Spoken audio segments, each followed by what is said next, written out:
नमस्कार दोस्तों, स्वागत है आपका अपने YouTube चैनल स्मार्ट क्लासेस में।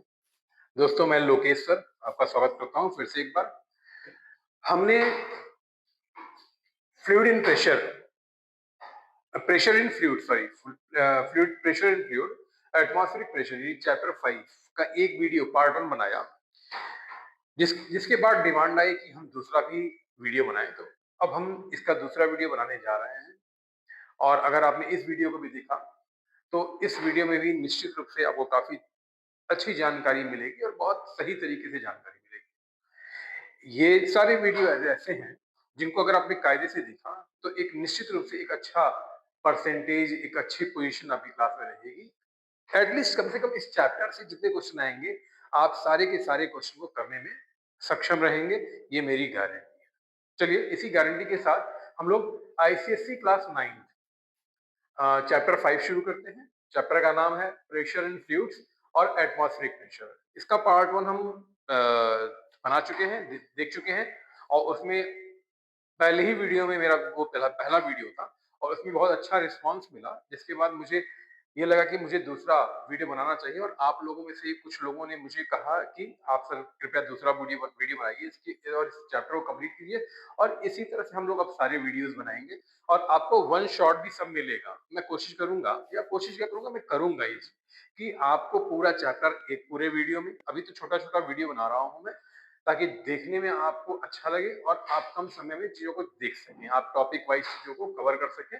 और इसके बाद मैं पूरा एक वीडियो बनाऊंगा एक पूरे चैप्टर का। इसके बाद मैं पूरी कोशिश करूंगा कि पूरी किताब का एक बड़ा वीडियो, जिसे महा वीडियो कहा जाएगा, वो बना करके आपको दूं और इससे आपके रिवीजन में आपको फायदा मिले, बहुत फायदा होगा निश्चित रूप से। आप केवल और केवल आपको केवल दो काम करने हैं, आपको लाइक करना है, सब्सक्राइब करना है, और तीसरा एक काम अगर आप करते हैं तो अच्छा रहेगा, शेयर कर देंगे तो बहुत अच्छा रहेगा। चलिए खैर, इसी के साथ शुरू करते हैं अपना चैप्टर आईसीएससी क्लास 9 की चैप्टर 5, जिसका नाम है pressure in fluid atmospheric pressure by Lokesh sir. चलिए दोस्तों,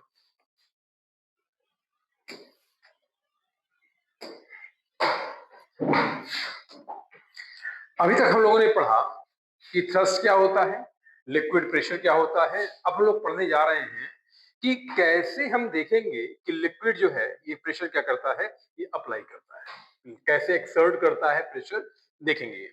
तो दोस्तों, अगर हम देखें तो लिक्विड दो तरीके से प्रेशर एक्सर्ट करता है। पहला, ये अगर हम देखें तो लिक्विड जिस बर्तन में रखा जाता है उसके, अगर कोई लिक्विड है, हमने कोई लिक्विड लिया हुआ है, तो जिस वेसल में ये रखा जाता है उस वेसल के बेस पर ये क्या करता है, प्रेशर एक्सर्ट करता है। हमें मालूम है कि हर चीज का वेट होता है और लिक्विड का भी अपना एक वेट है। और ये वेट क्या करता है, इसी वेट के कारण क्या होता है, इस बर्तन के सरफेस पे, इस बर्तन के तली पर क्या होता है, प्रेशर एक्सर्ट करता है। और इस प्रेशर को हम क्या बोलते हैं, हाइड्रोस्टैटिक प्रेशर बोलते हैं। इस प्रेशर का नाम है हाइड्रोस्टैटिक प्रेशर। इस प्रेशर को हम क्या बोलते हैं, हाइड्रोस्टैटिक प्रेशर बोलते हैं। इस प्रेशर का नाम है हाइड्रोस्टैटिक प्रेशर। इसी के साथ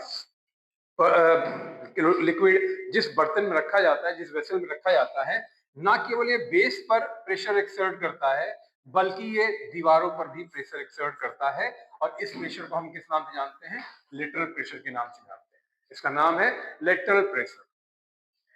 इन दोनों प्रेशर्स को हमें, अगर हमें देखना है, हमें एक एक्सपेरिमेंट के माध्यम से अगर हम देखना चाहें तो हम देख सकते हैं। इस पहले एक्सपेरिमेंट में हमने क्या किया है, पहले एक्सपेरिमेंट में हम यहाँ पर हाइड्रोस्टैटिक प्रेशर के बारे में बात करने जा रहे हैं।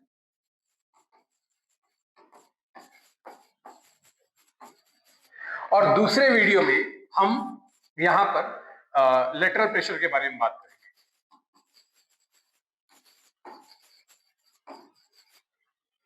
तो सबसे पहले शुरुआत करते हैं हम हाइड्रोस्टैटिक प्रेशर से। हाइड्रोस्टैटिक प्रेशर क्या होता है, जब that pressure exerted by standing liquid. Standing liquid का मतलब क्या हो गया, लिक्विड के वेट के कारण pressure exerted by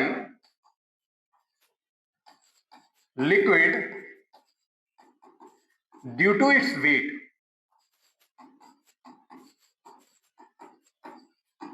is known as hydrostatic pressure. और दूसरा है लेटरल प्रेशर। लेटरल प्रेशर क्या होता है?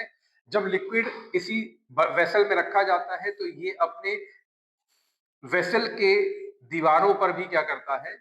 बेस पर तो फोर्स लगाता ही लगाता है, वेट वर्क करता ही करता है, प्रेशर लगाता ही लगाता है। ये दीवारों पर भी क्या करता है? प्रेशर लगाता है। और इसी प्रेशर को पर एरिया में लगने वाले प्रेशर फोर्स को हम क्या बोलते हैं? लेटरल प्रेशर बोलते हैं।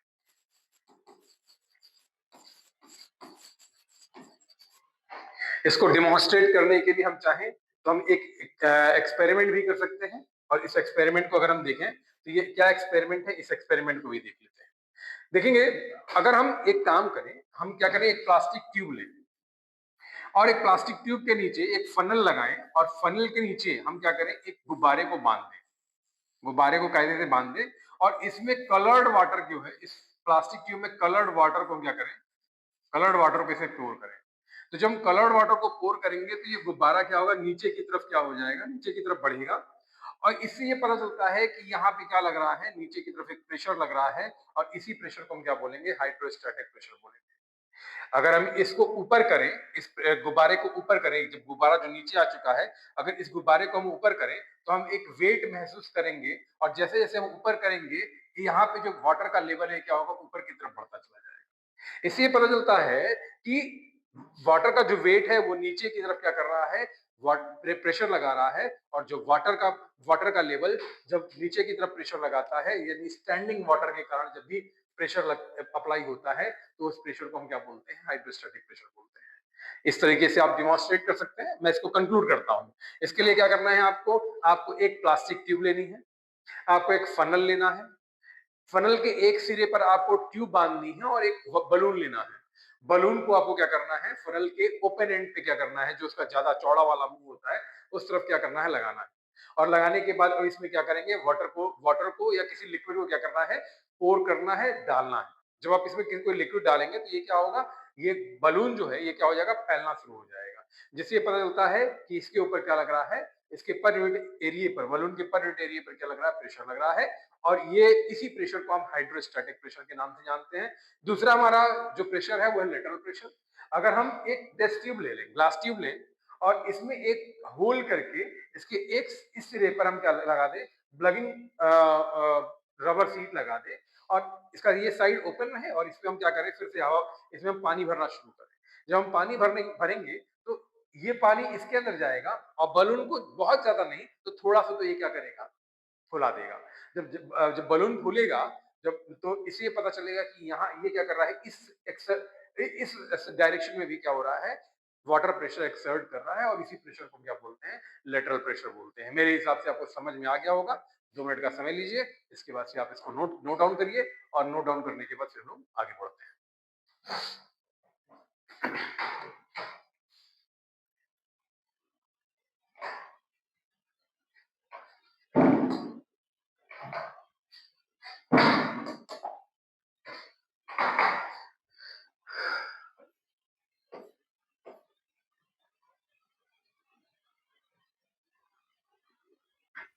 चलिए, pressure exerted by liquid column देख लेते हैं।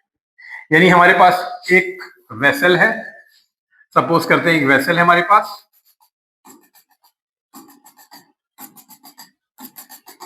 और इसमें ये h हाइट तक एक लिक्विड भरा हुआ है। एक वेसल है, इसमें एक h हाइट तक लिक्विड भरा हुआ है। और अब इस लिक्विड के कारण इस वेसल के सरफेस पर, यहां पर लगने वाले प्रेशर को हमें क्या करना है, कैलकुलेट करना है।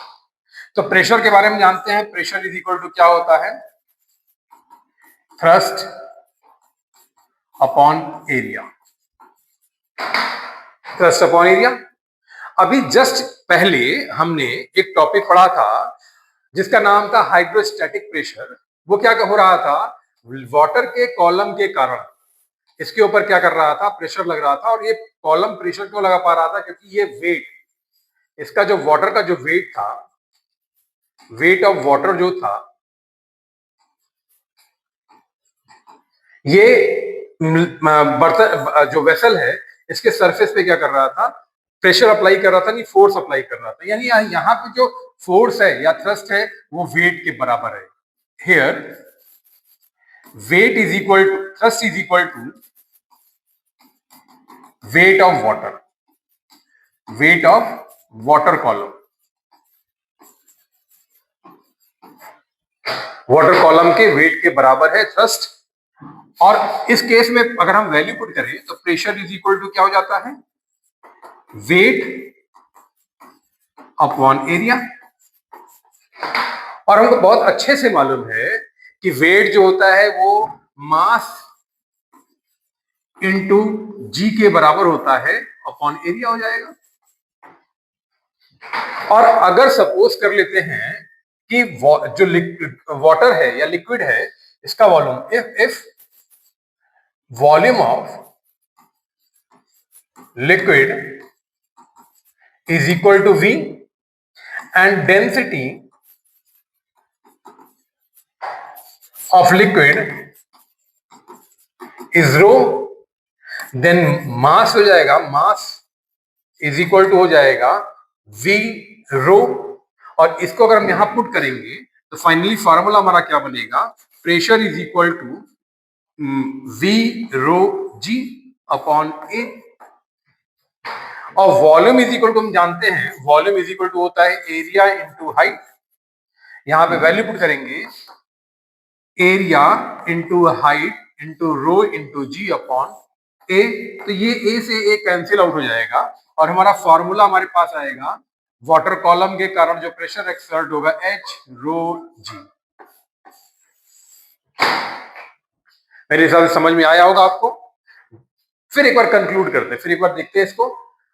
अगर हमारे पास कोई वेसल है और उसमें वाटर रखा हुआ है, तो वाटर का और वाटर का वॉल्यूम, जो वाटर रखा हुआ है उसका वॉल्यूम अगर V है तो, और उसकी डेंसिटी अगर रो है, तो उसका मास जो हो जाएगा वो V इंटू रो के बराबर होगा।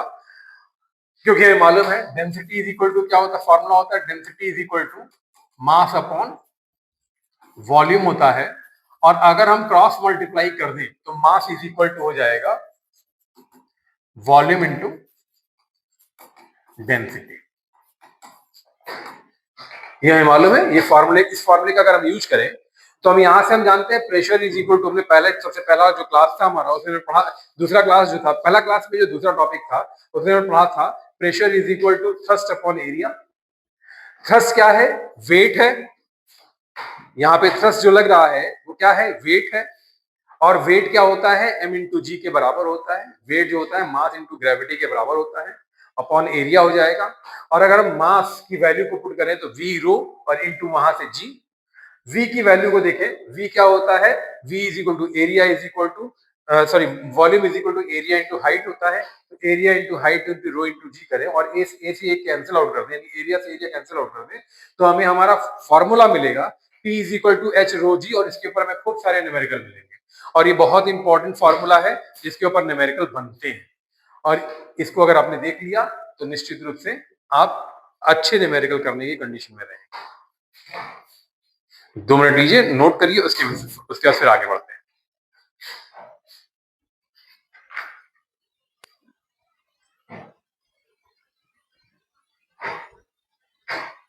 चलिए, मेरे हिसाब से नोट आपने नोट कर लिया होगा। आगे बढ़ते हैं नेक्स्ट स्लाइड की तरफ।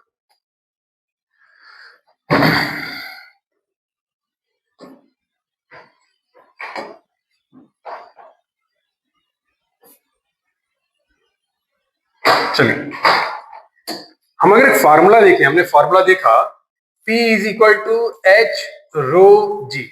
इट मींस जो प्रेशर है, लिक्विड कॉलम का जो प्रेशर है वो 3 चीजों के ऊपर डिपेंड कर रहा है। ये पहला डिपेंड कर रहा है हाइट के ऊपर। इट मींस कि हाइट जितनी ज्यादा रहेगी, वाटर लेवल की हाइट जितनी ज्यादा रहेगी, उतना ज्यादा प्रेशर क्या होगा, अप्लाई होगा। दूसरा डेंसिटी ऑफ वाटर के ऊपर, डेंसिटी ऑफ लिक्विड के ऊपर और हाइट ऑफ लिक्विड के ऊपर।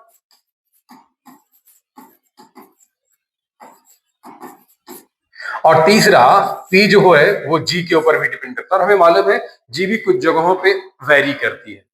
तो बेसिकली जो प्रेशर होता है प्रेशर लिक्विड प्रेशर होता है वो तीन चीजों के ऊपर डिपेंड करता है। पहला है हाइट के ऊपर, हाइट के डायरेक्टली प्रोपोर्शनल होता है। जितना ज्यादा हाइट बढ़ेगी उतना ज्यादा प्रेशर ज्यादा हो जाएगा। जितना गाढ़ा लिक्विड होगा, क्योंकि डेंसिटी क्या होती है, जितने गाढ़ा लिक्विड होता है उसकी डेंसिटी उतनी ही ज्यादा होती है। और प्रेशर जो होता है ये ग्रेविटी के भी डायरेक्टली प्रोपोर्शनल होता है। इस फॉर्मूले से हमें क्या हो रहा है ये पता चल रहा है। अगर आप यहां देखें जो factors affecting the pressure exerted by a liquid, तो इसमें हम देख सकते हैं the pressure at a point exerted by liquid और लिक्विड कॉलम। यहां पे इसको और थोड़ा बेटर कर दिया जाए तो लिक्विड कॉलम है ये। यहां जो बात हो रही है वो लिक्विड कॉलम की बात हो रही है, क्योंकि हाइट वहीं पर होगी। Liquid column depend upon the following three factors. तीन फैक्टर कौन कौन से हैं? पहला डेप्थ है h of the point below the free surface of the liquid. Free surface का मतलब क्या हुआ?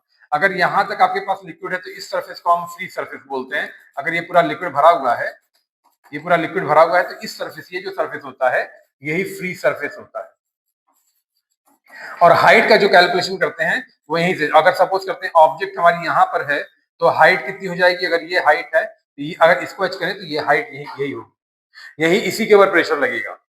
दूसरा डेंसिटी ऑफ लिक्विड, जितना गाढ़ा लिक्विड रहेगा, जितना डेंस लिक्विड रहेगा उतना ज्यादा प्रेशर लगेगा। और तीसरा एक्सेलरेशन ड्यू टू ग्रेविटी। हमें मालूम है पोल्स पर जी की वैल्यू मैक्सिमम होती है और इक्वेटर पर मिनिमम होती है। अर्थ के केस में कर देखें तो अर्थ सरफेस पर अगर हम देखें तो अर्थ सरफेस पर पोल पर जी की वैल्यू मैक्सिमम। ये क्वेश्चन पूछता है आपसे, ये भी क्वेश्चन बनता है कि जी की वैल्यू, स्मॉल जी की वैल्यू मैक्सिमम कहां होती है? अर्थ सरफेस पर, तो पोल पर। और अगर मिनिमम पूछे अर्थ सरफेस पर तो इक्वेटर पर। तो इक्वेटर पर अगर हम जाएंगे तो वहां पे जी की वैल्यू, और पोल पे जाएंगे तो जी की वैल्यू क्या करती है? वेरी करती है। The pressure due to a liquid does not depend on, किसके किसके ऊपर डिपेंड नहीं करता है? आप यहाँ पे साफ साफ देख रहे हैं बर्तन के शेप और साइज से कोई मतलब नहीं है। फॉर्मूले में बर्तन के शेप और साइज से कोई मतलब नहीं है। और दूसरा area of surface on which it act, तो उस सरफेस के एरिया पर भी डिपेंड नहीं करता है। क्योंकि आपने देखा था मैं उसमें वीडियो लास्ट स्लाइड में कि वहां पे ए कैंसिल हो जा रहा था और वो ए था क्या? Surface of area of vessel, जिस पर क्या कर रहा था? वेट एक्ट हो रहा था। यानी आपने देखा कि तीन चीजों के ऊपर डिपेंड करता है, दो चीजों के ऊपर डिपेंड नहीं करता है। किन किन चीजों पर डिपेंड करता है प्रेशर? पहला हाइट ऑफ वाटर कॉलम, दूसरा डेंसिटी ऑफ वाटर, तीसरा ग्रेविटी। और किसके ऊपर डिपेंड नहीं करता है? तो डिपेंड किसके ऊपर नहीं करेगा? पहला साइज ऑफ कंटेनर और दूसरा surface area of the container. तो इन दोनों चीजों के ऊपर डिपेंड नहीं करेगा। चलिए नेक्स्ट वीडियो लेके चलते हैं, नेक्स्ट क्लास, नेक्स्ट उसमें चलते हैं स्लाइड में।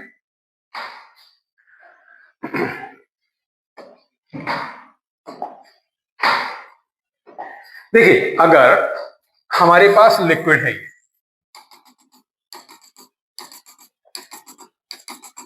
और हमने कहा कि इस लिक्विड के ऊपर, इस लिक्विड यहां और यहां पे कोई ऑब्जेक्ट है, सपोज करते हैं यहां पे कोई ऑब्जेक्ट है हमारे पास, ये कोई ऑब्जेक्ट है और यहां से ये हाइट जो है सपोज कर लेते हैं ये हाइट h है और इस लिक्विड की डेंसिटी रो है और इस जगह की ग्रेविटी जी है। अगर हम सपोज कर लें कि ये जो हमारे पास वेसल रखा हुआ है, ये इसके अंदर एक ऑब्जेक्ट, इसके अंदर एक लिक्विड भरा हुआ है जिसकी डेंसिटी रो है, ये जो जगह है यहाँ पे ग्रेविटी हमारी जी है और ये ऑब्जेक्ट जो रखा हुआ है ये h डेप्थ में रखा हुआ है।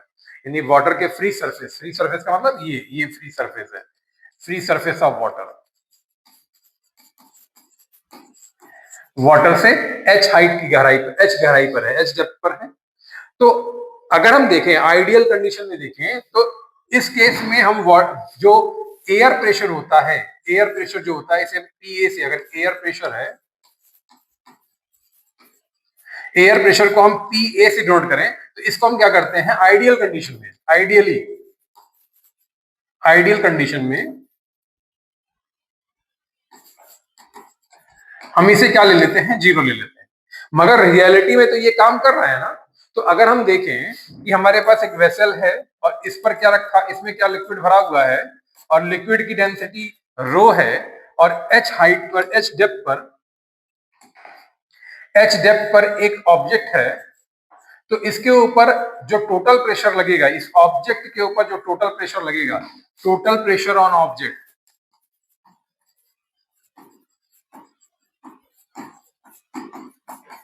वो एयर प्रेशर और इस pressure P is equal to H rho g, यानी अगर सपोज करते हैं यहाँ प्रेशर P लग रहा है इसके ऊपर, तो दोनों के सम के बराबर होगा, यानी क्या हो जाएगा पी ए प्लस पी, और पी ए तो यही रहेगा और इसकी वैल्यू होती है एच रो जी, यानी टोटल प्रेशर जो हो जाएगा, टोटल प्रेशर पीटी कर देते हैं इसको, उसकी वैल्यू कितनी हो जाएगी P A plus H rho g, और यही यहां लिखा हुआ है total pressure exerted by a liquid at depth h is equal to pressure due to liquid column यानी h rho g और plus atmospheric pressure यानी h rho g plus pa.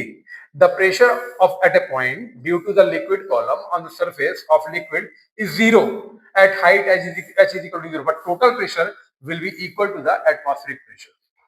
मेरे हिसाब से आपको समझ में आ गया होगा, अगर नहीं समझ में आया है तो कृपया कमेंट करके बताएं।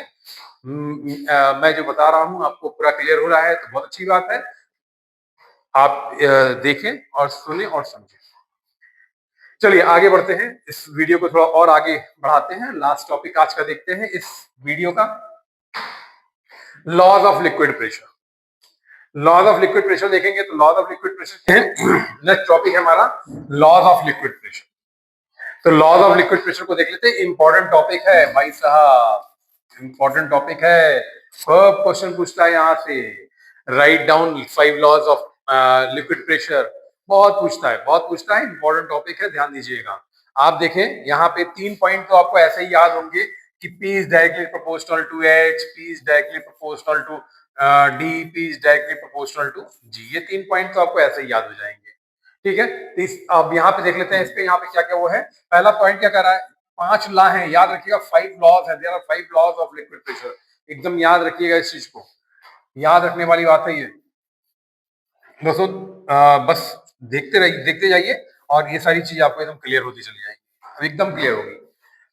5 लॉज हैं, पहला लॉ क्या है, वो कह रहा है pressure at a point inside the liquid at a given depth increases with the increase in the density of liquid. हमने देखा, अभी हमने कहा था कि P इज डायरेक्टली प्रोपोर्शनल क्या होता है, D होता है, 3 चीजों के बट बनता था, P is directly proportional to H और P is directly proportional to rho, density of liquid. तो जैसे जैसे डेंसिटी बढ़ती चली जाएगी, सपोज करते हैं कि अपने पास एक वेसल है और इसमें एक लिक्विड है और एक और वेसल है, सेम टाइप का एक और वेसल है और इसमें भी सेम हाइट तक क्या हुआ है, एक हम लिक्विड रखें, एक लिक्विड हमारे पास, इसकी डेंसिटी सपोज करते हैं ρ1 है और इसकी डेंसिटी सपोज करते हैं ρ2 है, और सपोज कर लेते हैं कि ρ1 इज ग्रेटर देन ρ2, मींस ρ1 यानी कि density of first vessel liquid, density of liquid of first vessel is greater than density of liquid of second vessel. और सेम गहराई पर यहां पर भी एक ऑब्जेक्ट रखा हुआ है, यहां पर भी एक ऑब्जेक्ट है, ये भी एक ऑब्जेक्ट है, सेम गहराई यहां पर भी, और सेम गहराई पर यहां पर भी एक ऑब्जेक्ट रखा हुआ है एच हाइट पर। तो हमें मालूम है प्रेशर क्या होता है, ये directly proportional to density of liquid होता है। तो जो चूंकि यहां पर क्या है, ये ग्रेटर है, तो यानी यहां पर इस ऑब्जेक्ट प्रेशर मोर प्रेशर होगा और इस पर क्या होगा, इस ऑब्जेक्ट पर लेस प्रेशर लगेगा। मेरे हिसाब से पहला पॉइंट आपको समझ में आ गया होगा।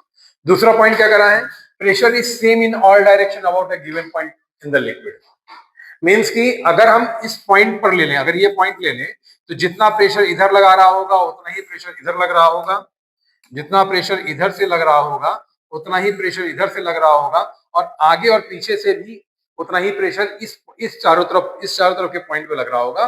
कारण ये है कि हाइट यहाँ पे सेम है, सेम हाइट पर सेम डेंसिटी में लिक्विड के ऊपर प्रेशर, लिक्विड क्या करता है, सेम प्रेशर लगाता है। तो pressure is same in all direction about a given point with in liquid. दूसरा पॉइंट मेरे ख्याल समझ में आ गया होगा, नहीं समझ में आया तो कमेंट जरूर करिएगा। तीसरा पॉइंट है pressure is the same at all point in a horizontal plane at a given depth is stationary in a stationary liquid. क्या होता है, प्रेशर क्या होता है, अगर हम कोई एक सेम लिक्विड लें, यानी कि डेंसिटी सारे लिक्विड की सेम रहे, तो सेम हाइट पर, सेम हॉरिजॉन्टल प्लेन पर, जो अगर सेम हाइट है ऑब्जेक्ट की, सेम डेप्थ पे दोनों ऑब्जेक्ट है, तो उनके ऊपर जो प्रेशर लगेगा वो क्या लगेगा, सेम लगेगा।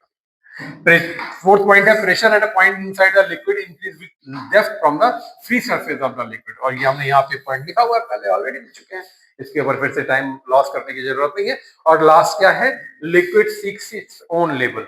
आप देखेंगे पानी को और आप गिरा देंगे तो पानी ऊपर नीचे नहीं रुकता है, पानी अपना लेवल क्या करता है, ढूंढ लेता है। इसीलिए हमें अगर किसी भी जगह की गहराई या किसी भी जगह की ऊंचाई का मेजर करना होता है तो हम क्या करते हैं, समुद्र तल से मेजर करते हैं। आप कहीं भी किसी भी स्टेशन पे जाएंगे, वहां पे अगर उस स्टेशन की हाइट लिखी होगी, आप देखेंगे जो इंडिकेटर वो बना रहता है, यहाँ पे लिखा, अगर गोरखपुर लिखा हुआ है तो यहाँ लिखा रहता है हाइट फ्रॉम सी लेवल। तो सी लेवल का मतलब क्यों, क्योंकि वहां पर वाटर लेवल क्या होता है, हर जगह बराबर, वाटर अपना लेवल खुद ढूंढ लेता है। इस कारण से जो है ये इसका 5वां लॉ है। चलिए आगे बढ़ते हैं।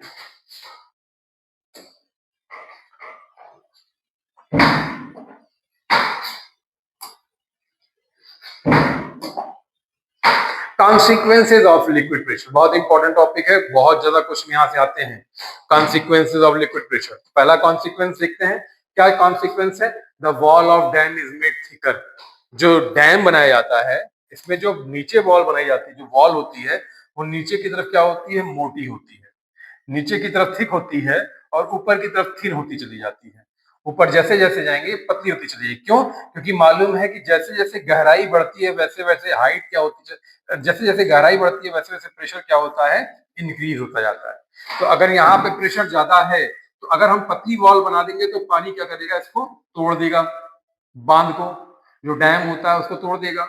इसीलिए डैम को नीचे से क्या किया जाता है, मोटा बनाया जाता है, और ऊपर जैसे जैसे आते चले जाते हैं वैसे वैसे पतला बना देते हैं, क्योंकि प्रेशर क्या होता है, कम होता चला जाता है। इस कारण से इसे ऊपर की तरफ पतला बनाया जाता है। मेरे हिसाब से आप अपने लैंग्वेज में लिख लेंगे, यही लैंग्वेज में लिखने के लिए आता है कि why the wall of dam is made thicker at the bottom. तो क्यों, क्योंकि at the bottom as we go down in water, जैसे जैसे हम डेप्थ में नीचे की तरफ जाएंगे वैसे वैसे क्या होगा, पानी का प्रेशर बढ़ता चला जाएगा। और पानी का प्रेशर अगर ज्यादा होगा तो वो डैम को बढ़ा देगी। इसका डैम का बेस जब बढ़ जाएगा तो ऊपर का कोई मतलब रह नहीं जाएगा। इसीलिए बेस मोटा बनाया जाता है ताकि वहां पे प्रेशर जो है वो इसको मैनेज किया जा सके। और जैसे जैसे हम ऊपर आते चले जाते हैं, हाइट हमारी घटती चली जाती है, और जब हाइट घटती चली जाएगी तो प्रेशर भी क्या होता चला जाएगा, कम होता चला जाएगा।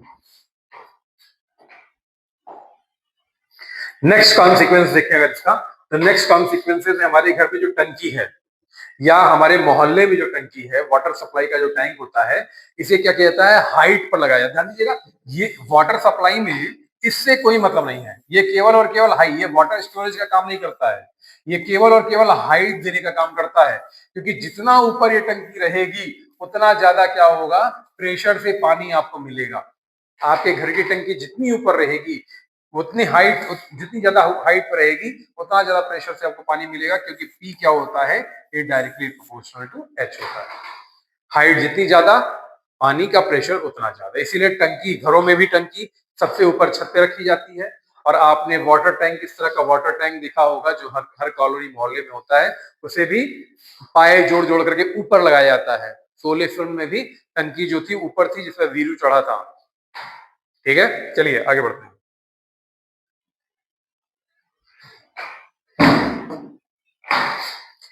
भैया देखो, मैं तो पढ़ाई कराता हूँ, बकैती नहीं करूंगा मैं, ज्यादा बकैती नहीं। मुझे पढ़ाई करनी है, पढ़ाई जिसको पढ़ना हो वो यहाँ ध्यान से आए। मैं ऐसी चीजें बताऊंगा, इस तरीके से चीजें बताऊंगा, सिंपल करके, सिंपल वे में चीजों को बता रहा हूँ। और आप सिंपल तरीके से उसको सुनिए और समझिए। नहीं समझ में आता है मुझे बताइए, मैं आपको बताता रहूंगा चीजों को। मेरा नंबर अगर ले लें, अगर आपको कोई डायरेक्ट भी कॉल करना हो तो आप मेरा नंबर ले सकते हैं, कोई दिक्कत नहीं मुझे। आप मेरा नंबर लेकर के मुझे कभी भी कॉल कर सकते हैं, रात छोड़ करके दिन में कभी भी कॉल कर लीजिए, रात में मैं सोता हूँ।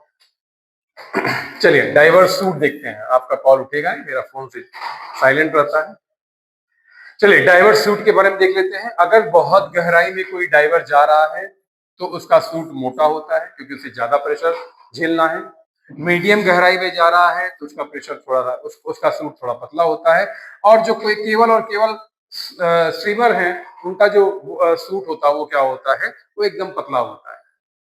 तो मोटा इसलिए ताकि प्रेशर ज़्यादा झेल सके। कम हाइट पे कम गहराई में प्रेशर कम प्रेशर लगता है, इसलिए बहुत मोटे सूट की जरूरत नहीं होती है। और ये स्कूबा डाइवर्स होते हैं, और इनका जो सूट होता है ये क्या होता है, ज्यादा मोटा होता है, और ये इनका सूट पतला होता है और इनका सूट बहुत ही पतला होता है। तो ये हाइट के हिसाब, डेप्थ के हिसाब से क्या होता है, सूट की मोटाई जो होती है डिसाइड होती है। और ये एक और कॉन्सिक्वेंसेस है इसका लिक्विड प्रेशर का।